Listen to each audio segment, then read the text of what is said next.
राज्यात आणि विशेषतः भिवंडीच्या गल्लीबोळात आज एकच चर्चा आहे. ती म्हणजे लोकसभेचे विरोधी पक्षनेते राहुल गांधी यांची भिवंडी न्यायालयात झालेली हजेरी.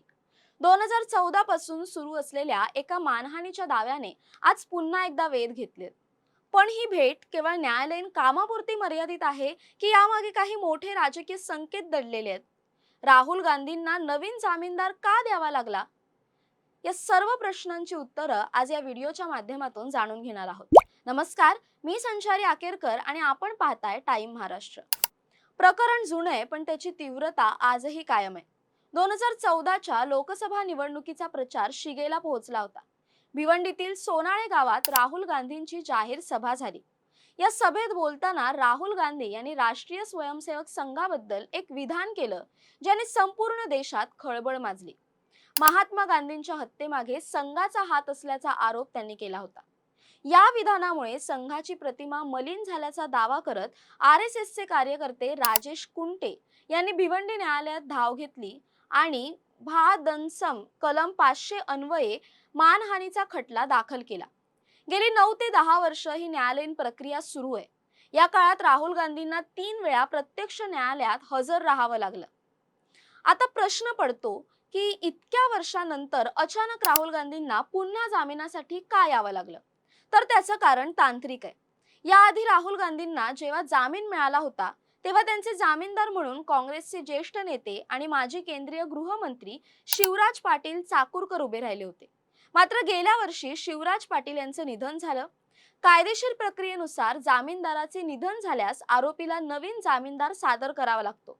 म्हणूनच राहुल गांधींना आज पुन्हा भिवंडी न्यायालयाच्या पायऱ्या चढाव्या लागल्या. सुरक्षिततेच्या कारणास्तव नवीन जामीनदाराचं नाव शेवटपर्यंत गुप्त ठेवण्यात आलं होतं, ज्याने सर्वांचीच उत्सुकता ताणली होती.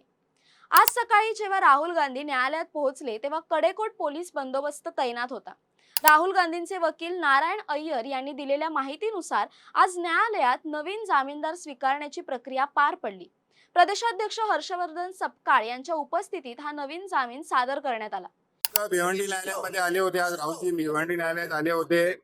आज त्यांच्या जामिनासाठी महाराष्ट्र प्रदेश काँग्रेस कमिटीचे जे प्रेसिडेंट आहेत हर्षवर्धन सकपाळजी, आज आम्ही त्यांचे बेलचे पेपर माननीय भिवंडी न्यायालयासमोर प्रस्तुत केलं आणि कोर्टाने ते ऍक्सेप्ट केलेलं आहे.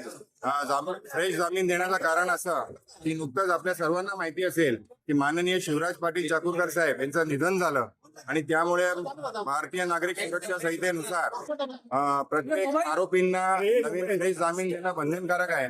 त्यामुळे आपले भिवंडीचे न्यायाधीश वळसे साहेब यांनी तसा आदेश दिला की तुम्ही नवीन जामीन द्यावं आणि मग न्यायालयाच्या आदेशाप्रमाणे व भारतीय नागरिक सुरक्षा संहितेप्रमाणे आम्ही फ्रेश जामीन आज सबमिट केलं आणि भिवंडी न्यायालयाने ते ऍक्सेप्ट केलेले आहे. सदरचं प्रकरण हे हिअरिंगला आहे आणि आज साक्षीदार नंबर 2 अशोक सायकर यांची उलट तपासणी होणार होती, परंतु आजच्या दिवशी आम्ही हे जे बेल बॉन्ड संदर्भात जो आहे जामिनाची प्रक्रिया आज ती आम्ही भिवंडी न्यायालयामध्ये पूर्ण केली आणि त्याप्रमाणे राहुलजी स्वतः भिवंडी न्यायालयात हजर राहून बॉन्डवर सह्या केले. दुसरीकडे या प्रकरणातील साक्षीदार अशोक सायकर यांची उलट तपासणी होणं बाकी आहे. सर्वोच्च न्यायालयाच्या निर्देशानुसार हे प्रकरण आता जलद गतीने चालवलं जाते. काँग्रेसच्या गोटातून असं सांगण्यात येत आहे की त्यांना न्याय व्यवस्थेवर पूर्ण विश्वास आहे आणि सत्य लवकरच समोर येईल. तसंच गृहराज्यमंत्री पंकज भोयर यांनी राहुल गांधींच्या विरोधात प्रतिक्रिया दिली आहे. ते नेमकं काय म्हणाले ते आपण पाहूया. आपण बघितलं की मागच्या 10 ते 11 वर्षापासून संपूर्ण देशातल्या लोकांनी एकत्र येऊन त्या ठिकाणी विकासाच्या दिशेनं म्हणजेच भारतीय जनता पार्टी आणि ह्या देशाचे प्रधानमंत्री नरेंद्रजी मोदी यांच्या नेतृत्वात जे सरकार चालू आहे त्यांच्यावरती पूर्णपणे विश्वास ठेवलेला आहे.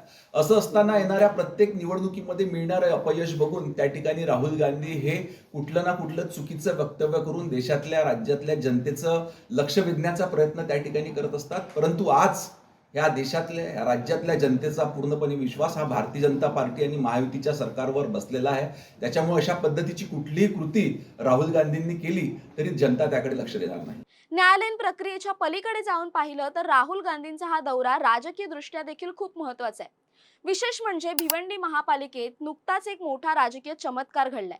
महापौर पदाच्या निवडणुकीत काँग्रेसने भाजपला मोठा धक्का दिला भाजपचे बंडखोर उमेदवार नारायण चौधरी यांना पाठिंबा देत काँग्रेसने आपला महापौर वसवला आणि उपमहापौरपदीही पदरात पाडून घेतलं. या विजयाचा जल्लोष सुरू असतानाच राहुल गांधी भिवंडीत दाखल झाले. त्यामुळे स्थानिक काँग्रेस कार्यकर्त्यांमध्ये नवचैतन्य संचारले. पण हा दौरा वादाविना पार पडला नाही.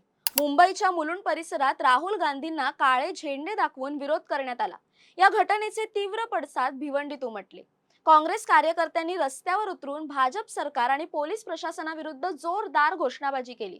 लोकशाही मूल्यांची पायमल्ली होत असल्याचा आरोप काँग्रेसने केलाय. सध्या भिवंडीत तणावपूर्ण शांतता असून परिस्थिती नियंत्रणात ठेवण्यासाठी प्रशासनाने मोठी फौज तैनात केली आहे. या प्रकरणाची पुढील जी चौकशी आहे ती 9 मार्च रोजी होणार आहे. या सर्व प्रकरणाबद्दल तुमचं काय मत आहे कमेंट करून नक्की कळवा. तसेच अशा नवनवीन व्हिडिओसाठी टाइम महाराष्ट्राला सबस्क्राईब करा. धन्यवाद.